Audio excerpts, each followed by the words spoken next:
Just a minute.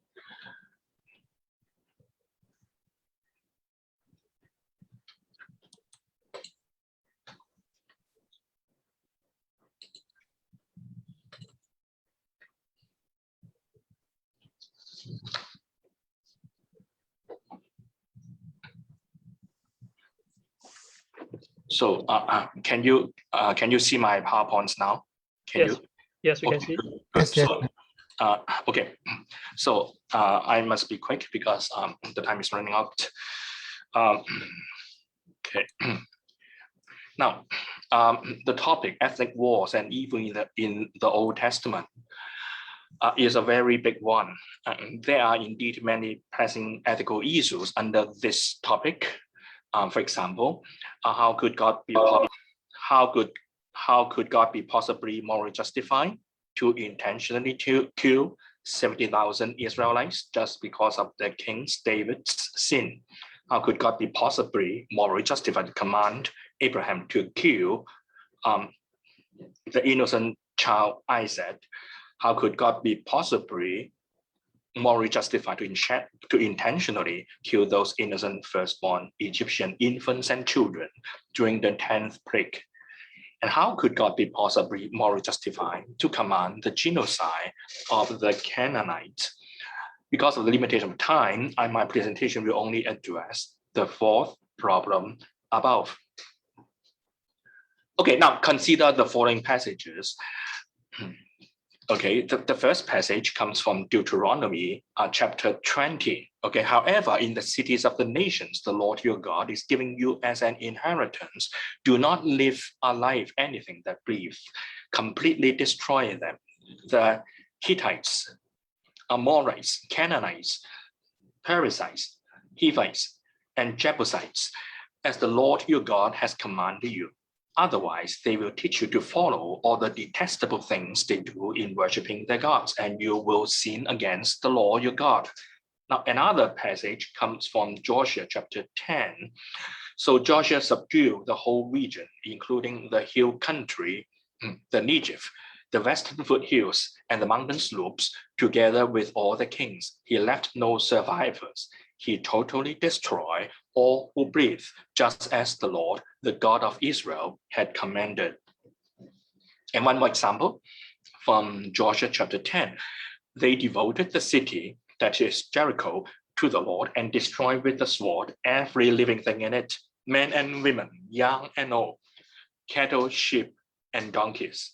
Now, in these passages, we see that God apparently commanded the Israelites to destroy totally the Canaanites, including the non-combatants and the innocent, such as children and infants.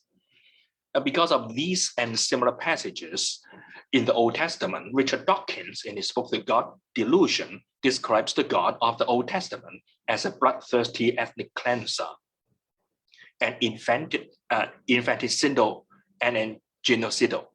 And Wesley Morriston says, God demands that a lot of killing be done, and that he wants this killing to include the slaughter of many non-combatants. On any plausible interpretation, God is commanding crimes against humanity, and it would have been wrong for the Israelites to obey.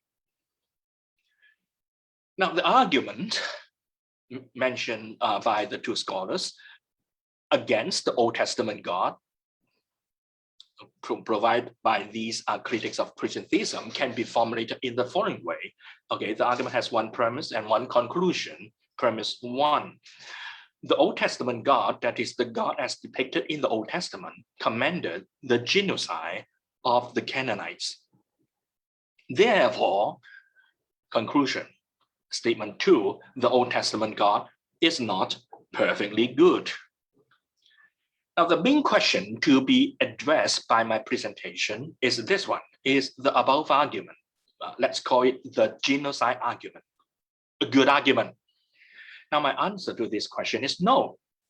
To argue for my answer, I shall rely heavily on Paul Copan's and Matthew Flanagan's writings, and I shall also defend their ideas.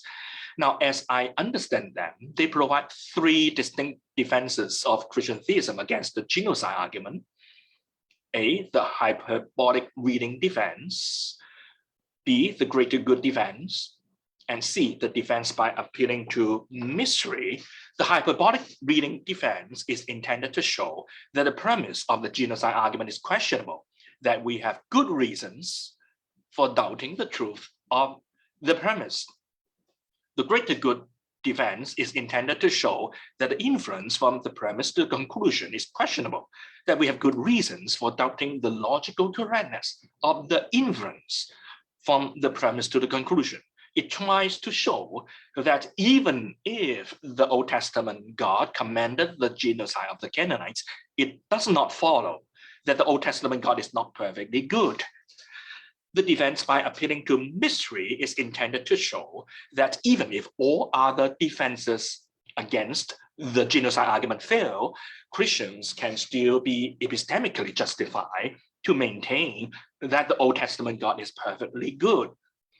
Again, because of the limitation of time, I can only focus on the hyperbolic reading defense in my presentation.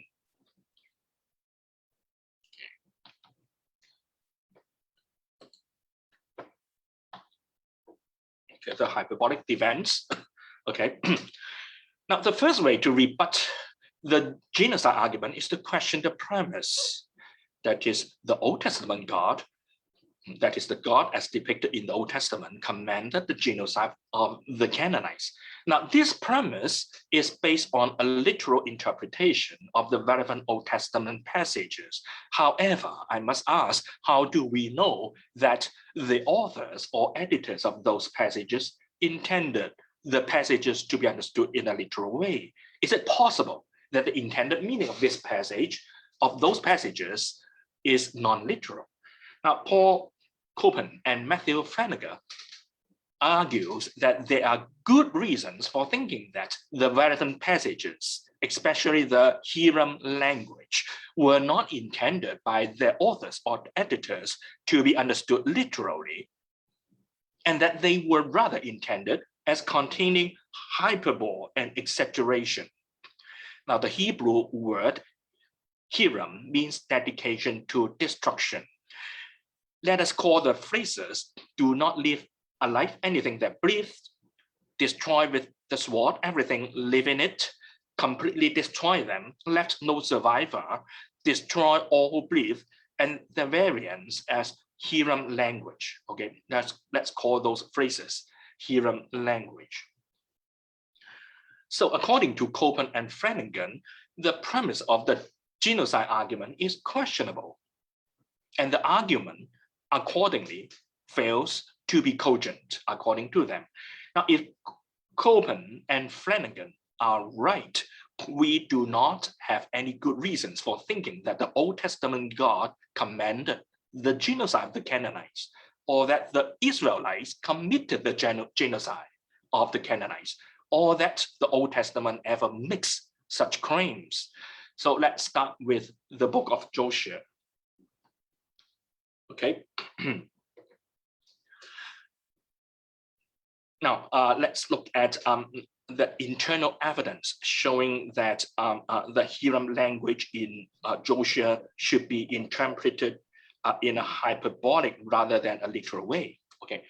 Now, as Nicholas Waterstaff, in his article Reading Joshua, points out, Joshua, Deuteronomy, and Judges form a single narrative, a connected literary unit.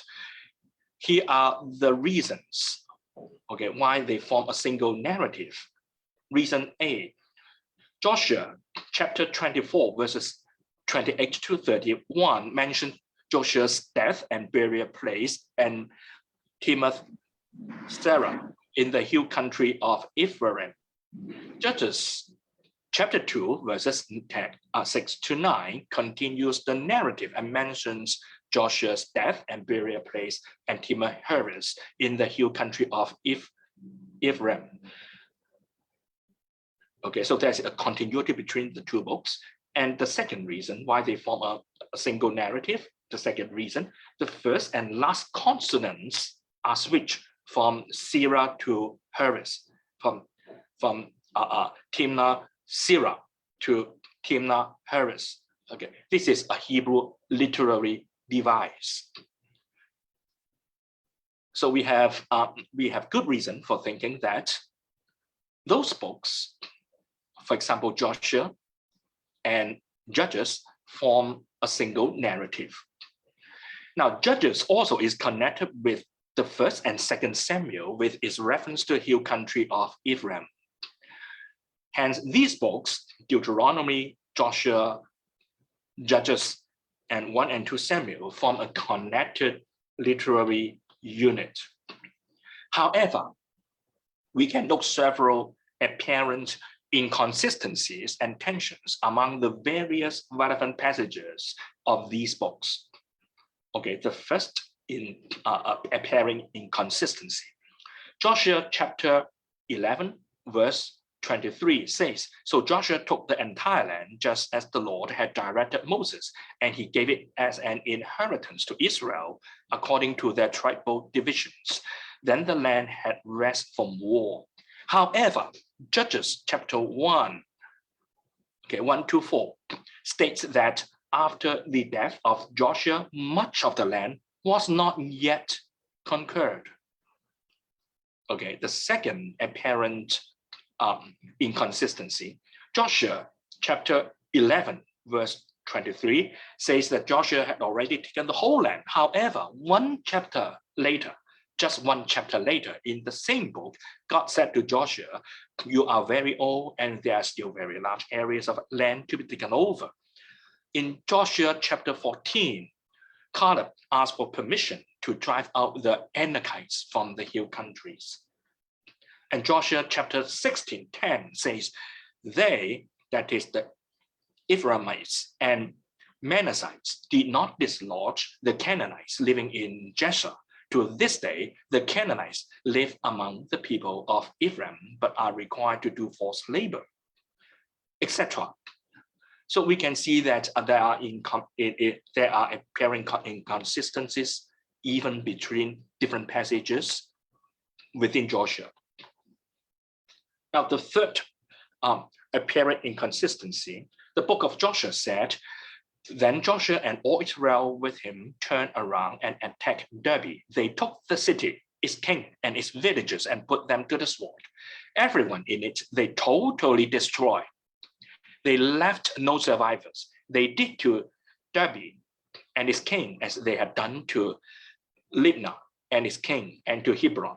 So Joshua subdued the whole region, including the hill country, the Negev, the western foothills, and the mountain slopes, together with all the kings. He left no survivors. He totally destroyed all who breathed, just as the Lord, the God of Israel, had commanded. However, Judges says at the beginning, after that, Judah went down to fight against the Canaanites living in the hill country, the Negev, and the western foothills.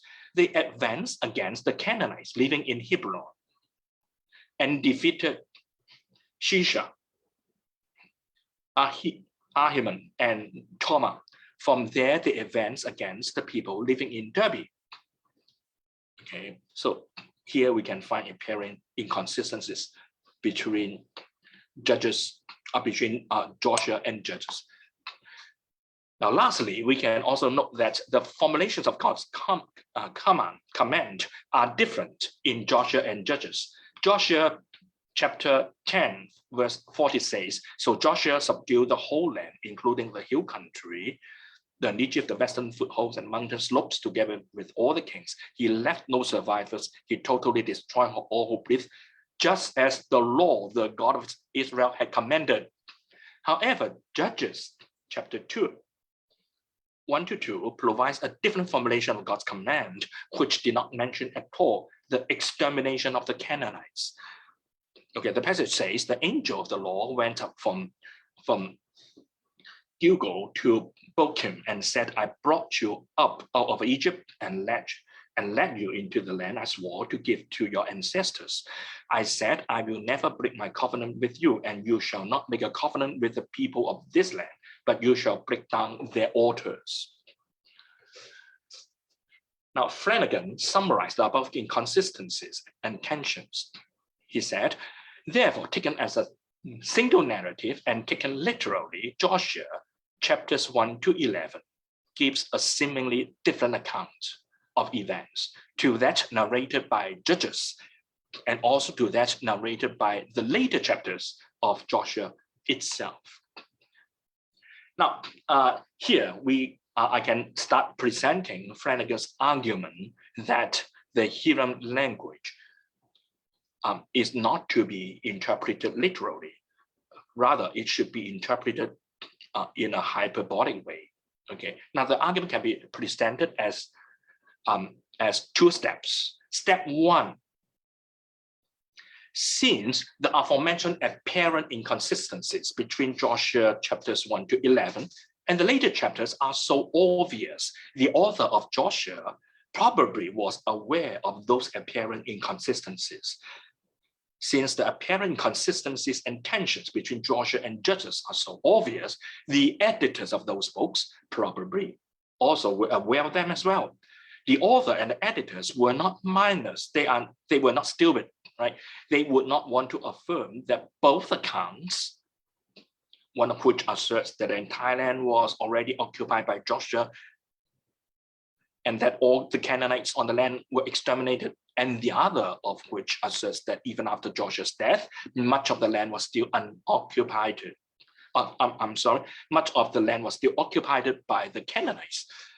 So the author and the editors would not want to affirm that both accounts are literally true, because they obviously clash with each other. Step two: since the early chapters of Judges read like down-to-earth history, and since the book of Joshua contains many formulaic phrasings, formulaic conventions, and highly ritualistic language, it is Judges which is to be taken literally, and Joshua should be understood as containing hyperbole and exaggeration. Now, here is some example of ritualistic language in Joshua. Okay, the book is framed by its opening narration of the ritualized crossing of the Jordan, and by its closing narration of the equally ritualized ceremony of blessing and cursing that took place at Shechem. And the conquest narrative begins with the ritualized destruction of Jericho. Okay, and Wouterstoff also provides some examples of formulaic phrasings.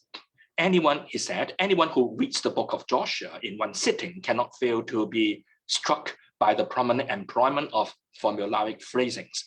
Far more important is the formulaic clause, struck down all the inhabitants with the edge of the sword. The first time one reads that Joshua struck down all the inhabitants of a city with the edge of the sword, namely in the story of the conquest of Jericho, one makes nothing of it. But the phrasing or close variants thereon gets repeated 7 times in close succession in chapter 10, 2 more times in chapter 11, and several times in other chapters. The repetition makes it unmistakable that we are dealing here with a formulaic literary convention.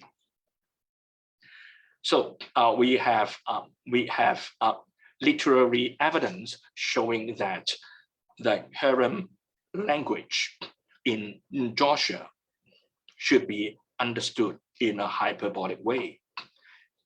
Now, on the other hand, we have also external evidence supporting the hyperbolic reading of the Hiram language in Joshua.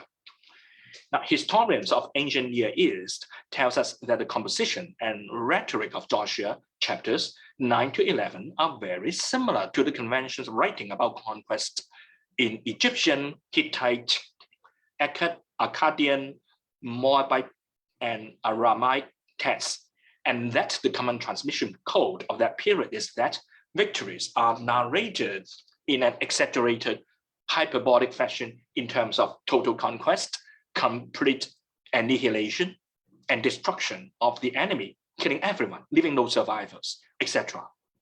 This confirms that the Hiram language used in Joshua and Deuteronomy should be understood as hyperbolic. Now, because of the internal and external evidence, we have good reasons for thinking that the Hiram language in Joshua should be understood in a hyperbolic rather than a literal way. Okay, now let us move to Deuteronomy. Now, the Hiram language in Deuteronomy, as that in Joshua, should also be understood hyperbolically. There are two reasons for that claim. Reason one, first, as Waterstock asserts on the assumption that Deuteronomy and Joshua are both literally and linguistically connected and canonically sequenced. This interpretation of Joshua forces a back interpretation of Deuteronomy.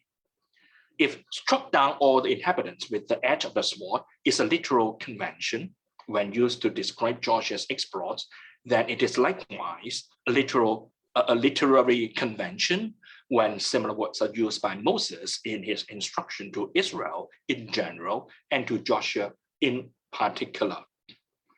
The second reason why Deuteronomy should be understood in a hyperbolic way. Moreover, the book of Joshua clearly, explicitly, and repeatedly identifies what Joshua did in these chapters with the command that Moses had given regarding the Canaanites in Deuteronomy. Okay, the Bible said, he left no survivors. He totally destroyed all who breathed, just as the Lord, the God of Israel, had commanded. So if the language totally destroying, striking all the inhabitants with the edge of the sword and so on is hyperbolic, then the command cannot have been intended to be taken literally. So we have already shown that the Hiram language in the book of Joshua and the book of Deuteronomy should be understood in a hyperbolic way. Now let's move to the case of Midianites in Numbers chapter 31. Okay, Numbers chapter 31 verse 7 records they fought against Midian as the Lord commanded Moses and killed every man. And then Moses commanded the Israelites, now kill all the boys and kill every woman who has left with a man, but save for yourselves every girl who has never slept with a man. Okay, now we can ask, okay, in Numbers chapter 31, did God not command the killing of non-combatants, including the boys and women? Now, the answer to this question is no. In Numbers 31, God only commanded Moses to fight against the Midianites and kill all the combatants. The commands to kill all the boys and every woman who has slept with a man did not come from God. Okay, it came from Moses. Now, there are three reasons for that claim. Okay, the first reason, normally in the Torah, when Moses utters a command on God's behalf, the passage begins with the Lord commanded Moses. This preface is absent from the commands in Numbers 31. So we can see here. It just says, and then Moses commanded the Israelites. Okay, so without the aforementioned preface. Okay. The second reason is that verse 7 states that the Israelites, in fighting against the Midianites and killing all the men, already fulfilled God's command. Okay, and Moses' command to kill women and children occurs only after this and appears to be on his own authority. The third reason, if one reads the laws of war that are elaborated in the book of Deuteronomy, which follows Numbers, God himself commanded Israel not to kill non-combatants such as women and children. He condemns the kind of conduct Moses commands here. Hence, Numbers chapter 31 is not a piece of good evidence for thinking that God commanded genocide or the killing of non-combatants. Also, it is reasonable for us to understand Numbers 31 in a hyperbolic way. Three reasons are given. Reason one, first, Milgram notes several cases of obvious rhetorical exaggeration. The Israelite army is said to have killed every Midianite male in battle without a single Israelite fatality. Moreover, the spoil from the battle is said to be 32,000 maidens and 675,000 sheep and goats. These numbers are astronomically and absurdly large. The second reason, understanding Numbers 31 in a hyperbolic way was in line with ancient Near Eastern pattern of using hyperbolic numbers. And the third reason, when we turn to the book of Judges, if we take the narrative literally, it states quite emphatically that the Midianites were not wiped out at all. In Judges chapter 6 and 7, Midianites invade Israel in numbers said to be like swarms of locusts. As pointed out earlier, the book of Judges read like down to earth history. It is reasonable for us to take numbers in a hyperbolic way. So these are the reasons why it's reasonable for us to take Numbers 31 in a hyperbolic way. Okay, so let's move to another case, the case of Amalekites in the 1st of Samuel. Okay. Now, the 1st of Samuel, chapter 15, 1-3 says, Samuel said to Saul, I am the one the Lord sent to anoint you king over his people, Israel. So listen now to the message from the Lord. This is what the Lord Almighty says. I will punish the Amalekites for what they did to Israel when they waylaid them as they came up from Egypt. Now go attack the Amalekites and totally destroy all that belongs to them. Do not spare them. Put to death men and women, children and infants, cattle and sheep, camels and donkeys. Now, Wesley Morrison, a critic of Christian theism, raises two criticisms of the Old Testament God here. First, God commanded the genocide of the Amalekites. And the second criticism, God punished the Amalekites for what the ancestors did hundreds of years previously, and this is unjust. However, I believe that these two criticisms are not cogent. They can be replied adequately. Okay, reply to Morrison's first criticism. Like other Hiram passages, we have good reasons for thinking that the aforementioned passage in the 1st of Samuel should be understood in a hyperbolic rather than a literal way. Here are the reasons.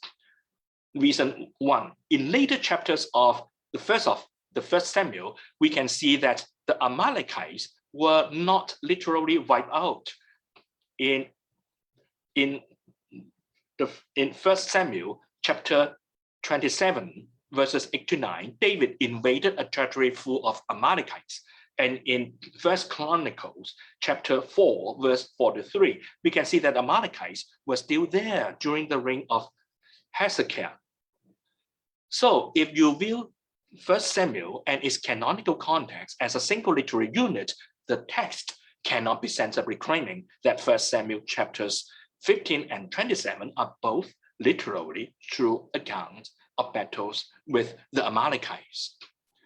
The tone and style of 1 Samuel chapter 15 shows that it contains hyperbole and exaggeration. For example, Saul's army was said to be 210,000 men, and this was larger than any army known at that time in antiquity. Also, the text said that Saul's battlefield extends from Havilah to Shur, and this is an absurdly large battlefield. And the Hebrew language used is the same as that used hyperbolically in Joshua. So this is the second reason for thinking that the 1st of Samuel should be taken in a hyperbolic way. The third reason, the Hebrew language used in the 1st of Samuel chapter 15 is in line with the literary conventions of conquest accounts in ancient Near East. So we have good reasons for thinking that we should understand the Hebrew language in God's command in a hyperbolic way rather than in a literal way. In other words, we have no reasons here for thinking that God commanded the genocides of the Amalekites. Okay, now let's reply. Let's go to a reply to Morrison's second criticism. Okay, now I believe that there's a plausible way other than Morrison's to understand God's punishment in 1 Samuel chapter 15, 1-3. Now let's look at two passages first. The first passage comes from Ezekiel chapter 18, verse 20. Okay. Now there is said, the one who sins is the one who will die. The child will not share the guilt of the parent, nor will the parent share the guilt of the child. The righteousness of the righteous will be credited to them, and the wickedness of the wicked will be charged against them. So here it shows that God opposes punishing the children for their parents' sins. But on the other hand, God says in Exodus chapter 20, verse 5, you shall not bow down to them, the idols, or worship them, for I, the Lord your God, am a jealous God, punishing the children for the sin of the parents to the third and fourth generation of those who hate me. Now, there seems to be a tension between the above two passages. They seem to clash with each other. Can we resolve the tension? If so, how? I believe that there's a sensible way to resolve the apparent conflict. Now, here's the way. A family's values and worldview can easily transmit to later generations. This is why if parents are idols worshippers, the children, when they grow up, will also be idols worshippers. The culture of a society can easily transmit to later generations as well. So the Hindu culture in India transmits from generation to generation, and human rights culture in the West also transmits from generation to generation. The above facts can help us understand Exodus chapter 20, verse 5. If the parents bow to idols, then probably the children will do so as well. God will punish the children for their own sins of idolatry, which are the same sins as those committed by the parents. Okay, so I believe this is what the passage in Exodus 20, chapter 20, verse 5 means. Okay, now of course, if the children repent and turn to God as Rahab and her family did, God will accept and not punish them. So in this way, we can reconcile Exodus chapter 20, verse 5 with Ezekiel chapter 18, verse 20. Now, I suggest that we can use the above way to understand God's punishment in the 1 Samuel chapter 15, 1-3. Now, according to the above suggested way to understand 1 Samuel chapter 15, 1-3, the Amalekites were punished by God for their own sins rather than for their ancestors' sins, for other sins. But their sins were the same as the ancestors' sin, that is, idolatry, hostility towards, attacks on, and an attempt to destroy the Israelites and other immoral practices. And the sins were the results of influences from their ancestors. The malicious practices, the distorted values, and the hatred towards the Israelites were passed from one generation to another. And indeed, 1 Samuel chapters 14-15 confirms the above interpretation of the text. For example, chapter 15, verse 18, it says, and he sent you on a mission saying, go and completely destroy those wicked people, the Amalekites, wage war against them until you have wiped them out. Now the text mentions the Amalekites' present wickedness.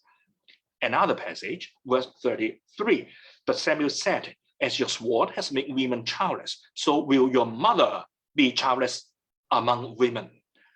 And Samuel put Agag to death before the Lord at Gilgal. The text mentions Agag's present wickedness rather than his ancestors' sins. The third example, after Saul had assumed rule over Israel, he fought against their enemies on every side: Moab, the Ammonites, Edom, the kings of Soba, and the Philistines. Wherever he turned, he inflicted punishment on them. He fought violently and defeated the Amalekites delivering Israel from the hands of those who had plundered them. So the text again mentions Amalekites, present hostility to the Israelites rather than the ancestors' hostility. And I think this way of understanding God's punishment in the 1 Samuel chapter 15, 1-3 has a lot of merits.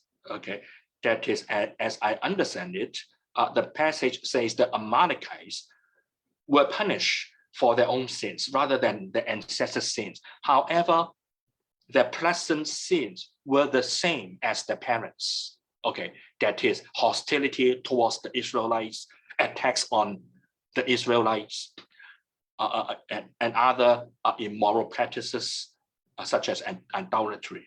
Okay, now I think this way of understanding God's punishment in the 1 Samuel chapter 15, 1-3 has a lot of merits. It makes sense of the various biblical data, and it can unify those data into a coherent whole.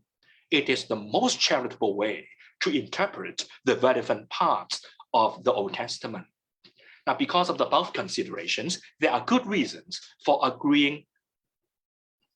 There are no good reasons, sorry, because of the above considerations, there are no good reasons for agreeing with Morrison's second criticism. Now, how should God's command be understood? Now, if the Heron language should not be understood in a literal way, how then should it be understood? How then should God's command in Deuteronomy chapter 20, verses 16-18 be understood? Now, consider God's words concerning his own command here. Now, the text says, the scripture says, and when the Lord your God has delivered them over to you and you have defeated them, then you must destroy them totally. Make no treaty with them. Now, if the Canaanites were totally destroyed, then of course, there is no need to mention. There is no need to issue warning against making treaty with them, right? Make no treaty with them and show them no mercy. Do not intermarry with them. Do not give your daughters to their sons or take their daughters for your sons, for they will turn your children away from following me to serve other gods, and the Lord's anger will burn against you and will quickly destroy you. This is what you are to do to them. Break down their altars, smash their sacred stones, cut down their Asherite poles, and burn their idols in the fire. Now, Paul Coben said, if the Canaanites were to be completely obliterated, why this discussion about intermarriage or treatises? The final verse emphasized that the ultimate issue was religious. Israel was to destroy altars, images, and sacred pillars. In other words, destroying Canaanite religion was more important than destroying Canaanite people. Coben also said the Old Testament also uses the language of dispossessing the Canaanites of the land, and upon examination, the driving out references in the Old Testament are considerably more numerous than the destroying and annihilating ones.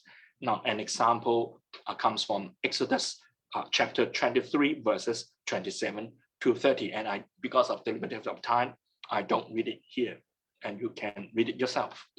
Now, because of the above considerations, we can understand God's command as commanding the Israelite to do these things, okay, rather than exterminating the Canaanites. Okay, God commanded the Israelites to do the following things.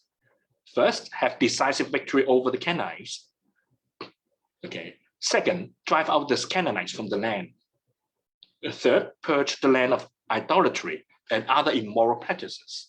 Fourth, not to make treaties with the Canaanites during the gradual process of driving them out. And the last one, not to intermarry with the Canaanites during the gradual process of driving them out. So this is what God's command meant in Deuteronomy. Now, understood in the above way, God's command had nothing to do with genocide at all. And God was morally justified to drive the Canaanites out from the land because of the great wickedness. For example, child sacrifice, incest, bestiality, homosexual acts, idolatry, temple sex, and being extremely bloodthirsty themselves. So this is how we should understand the Hiram language within God's command to the Israelites. Okay, understanding it in a hyperbolic way. And we have good reasons to understand the Hiram language in those passages in a hyperbolic rather than a literal way. Okay. Okay. Now, the time is not much. It's running out. So let me be quick. Reply to possible objection. The first possible objection comes from Trimper Longman III. He said, I agree with Paul Coben that the battle reports of the conquest, including that of Jericho, are rich with hyperbole in keeping with the battle reports of the day. I also agree that the popular imagination has magnified the size of cities like Jericho, and that it is possible that Jericho could have been mainly a military outpost with few non-combatants at that time. But there were non-combatants there, like Rahab and her family. Granted, Rahab was the type of woman, a prostitute, who would accompany soldiers to the front line, but she was still a non-combatant, and so was, we can safely assume, at least part of her family. It is doubtful that she was the only woman present. And Longman said, minimizing the ethical problems, even as much as Coben does not remove the offense to many modern people. If even one non-combatant or one child dies, then the criticisms and controversy do not go away. In reply, okay, I would raise these questions to Longman. Okay, how does Longman know that besides Rahab and her family, there were other non-combatants in Jericho when Jericho was attacked by the Israelites? It is not surprising that Rahab and her family were the only non-combatants in Jericho when it was under the attack by the Israelites. Now, this is my reason for my claim. According to the findings of archaeology, Jericho and Ai were military strongholds. In fact, Jericho gathered the travel routes from the Jordan Valley up to population centers in the hill country. It was the first line of defense at the junction of 3 roads leading to Jerusalem, Bethel, and Opha. That means that Israel's wars here were directed toward government and military installments rather than population centers. Jericho was a small settlement of probably 100 or fewer soldiers. Okay, this is what archaeology tells us. Now, if Jericho was a military outpost having only 100 or fewer soldiers, it was not surprising that Rahab's hostel was the only hostel there. And the non-combatants in Jericho were very few, and that all of the non-combatants except Rahab and her family had fled the city before it was attacked by the Israelites. Okay, when they heard that the Israelites were coming to attack the city, those very few non-combatants went away, they fled. This is entirely possible, right? So there are no good reasons. Now, this is what I want to claim, okay? So there are no good reasons for thinking that besides Rahab and the family, there were other non-combatants there during the battle. Accordingly, there are no good reasons for thinking that the Old Testament God commanded the killing of non-combatants in the Battle of Jericho. Since the critics of Christian theism, for example, Morrison, charge that the Old Testament God commanded genocide and the killing of Canaanite non-combatants, the burden of proof is on the critics to show that their charge is true. To rebut their charge, the Christian theist just needs to point out that the critics' charge is ungrounded. So I'm doing just this, and I'm saying that there are no good reasons for thinking that there are other non-combatants in the city besides Rahab and her family during the Battle of Jericho. Now, the second possible objection, okay. Now, Coben and Flanagan argue that the Hiram language used in the conquest accounts should be understood in a hyperbolic way. However, Trimper Longman III challenges their view. Coben wants to believe that this language, that is the Hiram language too, is stereotypical. But if so, then that makes no sense of the contrast between waging war with people outside the land where Hiram is not applied. In this type of warfare, only the men are executed. Okay, that is warfare outside the promised land. Okay, only men are executed, the women and children are not. Okay, so if the Hebrew language is not to be understood in a literal way, how could we make sense of the contrast between waging war within the promised land and waging war outside the promised land? Now, here is my reply. Even if the Hebrew language is to be understood as hyperbolic and God's command is to be understood in my suggestive way, we can still make a lot of sense of the contrast between waging war with the Canaanites on the promised land and waging war with peoples outside the promised land. After waging war with peoples outside the promised land, if the Israelites would only bring back the plunders from those peoples, and they would not, that is, the Israelites would not live on their land, would not live on those lands. So they did not need to drive those peoples out from their original land or purge the land of their religious practices. But for the wars on the promised land, the situation was quite different. God commanded the Israelites to drive away the peoples originally living on the promised land and destroy completely their religious practice on promised land so that the Israelites could live on the promised land as God's holy people, separated from other peoples. Hence, Longman's objection to the hyperbolic reading defense fails to be cogent. And here, Dominic, may I have 5 more minutes to finish my reply to the third possible objection? Yes, Doctor. Okay, the third possible objection comes from Morrison. He said, but even if the biblical writers were indulging in hyperbole, the fact remains that as he is depicted in these stories, God commands that a lot of killing be done, and that he wants this killing to include the slaughter of many non-combatants. On any plausible interpretation, God is commanding crimes against humanity, and it would have been wrong for the Israelites to obey. But why should we agree with Morrison that the fact remains that God commands that a lot of killing to be done, and he wants this killing to include the slaughter of many non-combatants? What is Morrison's evidence for his claim? Now, this is his first argument for his claim. Okay, the argument has 2 premises and 1 conclusion. Premise A, okay, Morrison's argument, premise A, if God's command to Saul in 1 Samuel chapter 15 to attack the Amalekites and totally destroy all that belongs to them was hyperbolic in meaning, then Saul would not be rejected by God for disobeying God's command. B, Saul was rejected by God for disobeying God's command. Therefore, God's command to Saul was not hyperbolic, but literal in meaning. Okay, now if statement C, if the conclusion of Morrison's argument is true, then God would want the killing to include the slaughter of many non-combatants. However, I think this argument is not a good argument because premise A is questionable. Okay, as pointed out by Coben and Flanagan, even if God's command was hyperbolic in meaning, Saul's actions would still violate God's command, since Saul spared the best sheep of the Amalekites and did not destroy the livestock in accordance with God's command. So the hyperbolic reading can explain well why Saul was rejected by God. Okay, now Morrison's second argument is like this.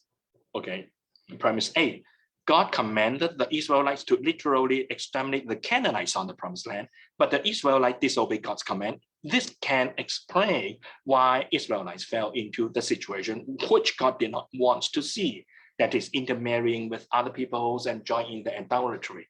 Therefore, God commanded the Israelites to literally exterminate the Canaanites on the promised land. Now, I think this argument is flawed as well because the conclusion does not follow from the premise. Okay. Why does the conclusion not follow from the premise? My reason is this: it is entirely possible that there are either hypotheses which can explain equally well the fact that Israelites fell into the situation God did not want to see. That is, intermarrying with other peoples and join in their idolatry. One such hypothesis is that God did not command the Israelites to exterminate the Canaanites on the promised land, but just to drive them out from the promised land, and that the Israelites disobey God's command. Now, if the Israelites obeyed God's command and drove all the Canaanites out from the promised land, then they would not fall into the aforementioned undesirable situation. So this hypothesis can explain equally well why the Israelites fell into the undesirable situation. And as pointed out by Copeland and Flanagan, this hypothesis is even supported by Judges chapter 1. Now, since the conclusion of Morrison's second argument does not follow from his premise, Morrison's second argument for his claim fails. Because of the above considerations, there are no good reasons for agreeing with Morrison's claim that the fact remains that God demands that a lot of killing be done, and he wants this killing to include the slaughter of many non-combatants. Hence, the third possible objection to the hyperbolic reading defense is not a cogent objection. Now, this is my conclusion. Now, the critics of Christian theism, such as Morrison, provides the genocide argument. The premise of it says the Old Testament God commanded the genocide of the Canaanites. The conclusion of it says the Old Testament God is not perfectly good. Now, I have argued above that there are good reasons for doubting the truth of premise one. Therefore, the genocide argument fails to be cogent. So this is my conclusion and the end of my presentation. Thank you. Thank you, Dr. Chan. And Dr. Chan has brought forth the argument very efficiently. We have seen all the slides in very detail. In fact, there was one question here from 1 Samuel 15:3. Go attack the Amalekites, kill all of them. If this is hyperbolic, why was Saul rejected or condemned later on? And Dr. Chan has already answered that in the slides, but if Karthik has a follow-up question on that, you can still ask. We can take 1 or 2 questions, fit in the time. Yeah. Or anyone else has a question?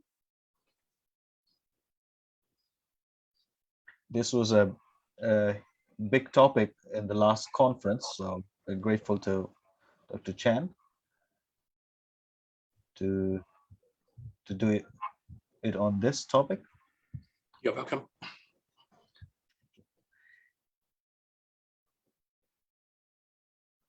Any questions? Anyone has a question?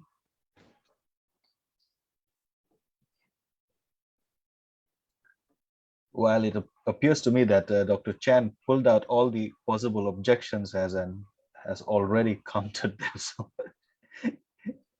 it's difficult to. But if anyone has a question, if no, we can end this conference. Thank you very much, all of you, for joining it. Thank you very much. CITs, and great thanks to Professor Kwan, Dr. Lok, Dr. Chan for the presentations, and all 3 or 4 various Bible colleges being represented by different people here. So a number of them watching on Facebook as well, and the video will also be uploaded to YouTube for the benefit of all. So thank you very much. One part of the question, how far hyperbolic interpretation is valid in a historical narrative? Well, if Dr. Chan would like to shed some light, and then okay. Okay, I think as in my PowerPoints, when I suggest that some passages are to be interpreted in a hyperbolic way, I provide reasons why they should be so taken. For example, the first one, if you don't take those passages in a hyperbolic way, then there will be inconsistencies between different passages, even in the same book. Okay, and this is difficult to explain because the writer, the author, or the editor, they were not stupid people, right? They could easily see the conflicts, the inconsistencies between the different accounts. So why should they deliberately put together two inconsistent accounts? This is difficult to explain, and I think we should interpret passages in a charitable way. Okay, we should not assume that the authors were stupid, right? Right. So this is one reason why we should take those passages in a hyperbolic way. Otherwise, we can hardly explain why the author was so mindless that he deliberately put two inconsistent accounts together in the same book, or in between two books, such as Joshua and Judges. The second reason is that this interpretation coheres well with the literary convention at that time, okay, in the Near Ancient East. Okay, from archaeology, historians tell us that the literary convention of conquest accounts at that time exactly used hyperbole.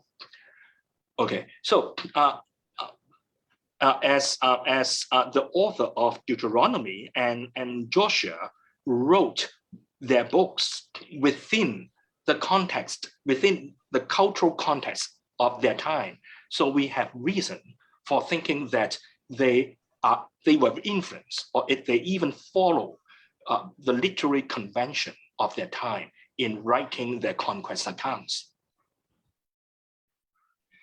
However, if there are no such reasons, if when we are confronting with a given passage in the Bible, and if we have no reasons to take it in a non-literal way, then it would not be legitimate for us to take those passages as hyperbolic rather than literal. But in the case of Heron language, we have good reasons to take them as hyperbolic. Okay, so thank you. Dr. Karthik continues to ask if hyperbolic interpretation is a shortcut to avoid inconsistencies, especially in a historical narrative. Right. I think that is a good way and a charitable way to interpret authors, right?